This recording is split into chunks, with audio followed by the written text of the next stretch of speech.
ಒಂದು ಸಮಾಲೋಚನಾ ಸಭೆಯನ್ನು ಕರೆದಾಗ ಎಲ್ಲರೂ ಮಾತಾಡಿದ್ರು. ಕೊನೆಗೆ ನಮ್ಮ ಮಾತಿತ್ತು. ನಾವು ನಿಂತು ಕೂಡಲೇ ಮಳೆ ಜೋರಾಗಿ ಶುರುವಾಯಿತು. ಮಾತಾಡಲಿಕ್ಕಾಗಲಿಲ್ಲ. ಭಾಳ ಜನ ಬಂದರು. ಮಳೆ ಇನ್ನೊಂದು ಸ್ವಲ್ಪ ನಿಧಾನ ಆಗಬೇಕಾಯ್ತು, ಮಾತಾಡಬೇಕಾಯ್ತು, ಬಿದ್ದರು. ನಾವು ಅಂದ್ಕೊಂಡದ್ದೇನು ಅಂತಂದರೆ, ಶಿವರಾತ್ರೀಶ್ವರು ವರುಣದೇವನ ಮುಖಾಂತರ ನಮ್ಗೆ ಆದೇಶ ಕೊಟ್ಟಿದ್ದಾರೆ, ಮಾತಾಡೋದು ಬೇಡ, ಕೆಲಸ ಮಾಡಿ ಅಂತ ಆದೇಶ ಕೊಟ್ಟಿದ್ದಾರೆ ಅಂತ ಅಂದ್ಕೊಂಡ್ವಿ.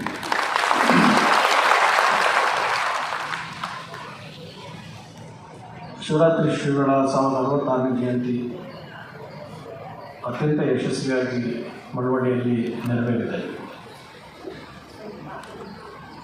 ಬಹುಶಃ ವೇದಿಕೆ ಮೇಲಿರುವಂಥವರು, ಸಭಾಂಗಣದಲ್ಲಿ ಇರ್ತಕ್ಕಂಥವರು, ಮಳವಳ್ಳಿ ಜನತೆ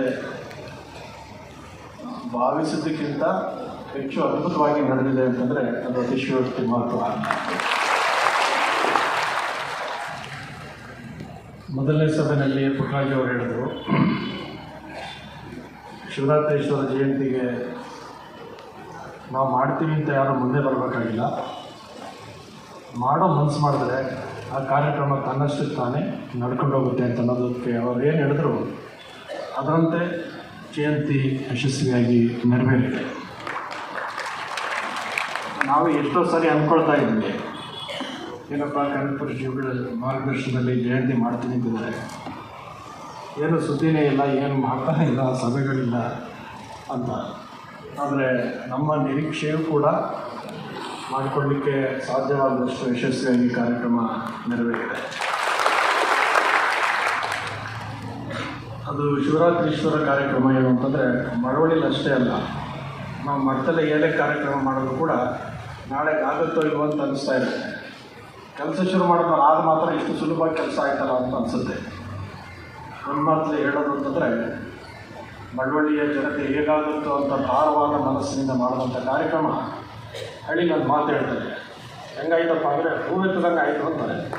ಹಾಗೆ ಮಳವಳ್ಳಿಯಲ್ಲಿ ಹೂವೆತ್ತದ ಕಾರ್ಯಕ್ರಮ ನಡೆದಕ್ಕೆ ಕಾರಣ ಅಂತಂದರೆ ವೇದಿಕೆ ಮೇಲೆ ಇರ್ತಕ್ಕಂಥವ್ರು, ಇಲ್ಲಿ ಬಂದಿರತಕ್ಕಂಥವ್ರು ಮತ್ತು ನಿಮ್ಮನ್ನೆಲ್ಲ ಇಲ್ಲಿ ಕಳಿಸ್ಕೊಟ್ಟಿರ್ತಕ್ಕಂಥ ಇಡೀ ತಾಲೂಕಿನ ಜನತೆ ಅದನ್ನು ಯಶಸ್ವಿಯಾಗಿ ನೆರವೇರಿಸಿದ್ದಾರೆ.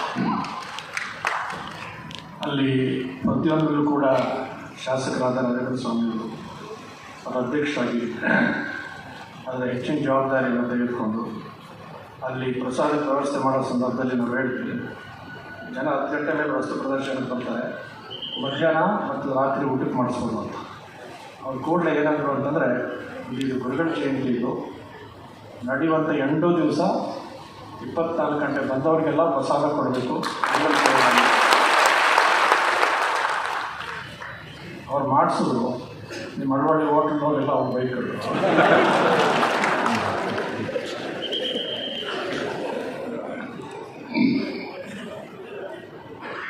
ಏನಪ್ಪ ನಮ್ಮ ಶಾಸಕರು ಜಯಂತಿ ಮಾಡೋಕ್ಕೆ ಹೋಗಿ ಹೋಟ್ಲಿಗೆಲ್ಲ ಬಿಸ್ನೆಸ್ ತಪ್ಪಿಸಲ್ಲ. ಆದರೆ ಅವರು ಸಂತೋಷವಾಗಿ ಕಾರ್ಯಕ್ರಮದಲ್ಲಿ ಭಾಗವಹಿಸಿದ್ರು. ಪುಟ್ಟರಾಜವರು ಅದರ ನರೇಂದ್ರ ಸ್ವಾಮಿ ಅವರು ಚರ್ಚೆ ಮಾಡಿ ಹೆಚ್ಚಿನ ಜವಾಬ್ದಾರಿಯನ್ನು ವಹಿಸ್ಕೊಂಡ್ರು. ನಮ್ಮ ಅನ್ನದಾನಿಯವರು ಅವರು ಸಭೆಯಲ್ಲಿ ರಾಷ್ಟ್ರಪತಿ ಬಂದಾಗ ಮಾಜಿ ಶಾಸಕರು ಅಂತ ಪಕ್ಕದಲ್ಲಿ ನೋಡಿದ್ರು, ಏನೋ ಹೆಸರು ಬಂದ್ಬಿಟ್ಟು ದೇವರು ಅಂತ ಅವರು ಹೇಳಿದ್ರು, ಜನ ಬಂದರು ಅಂತೇಳಿ.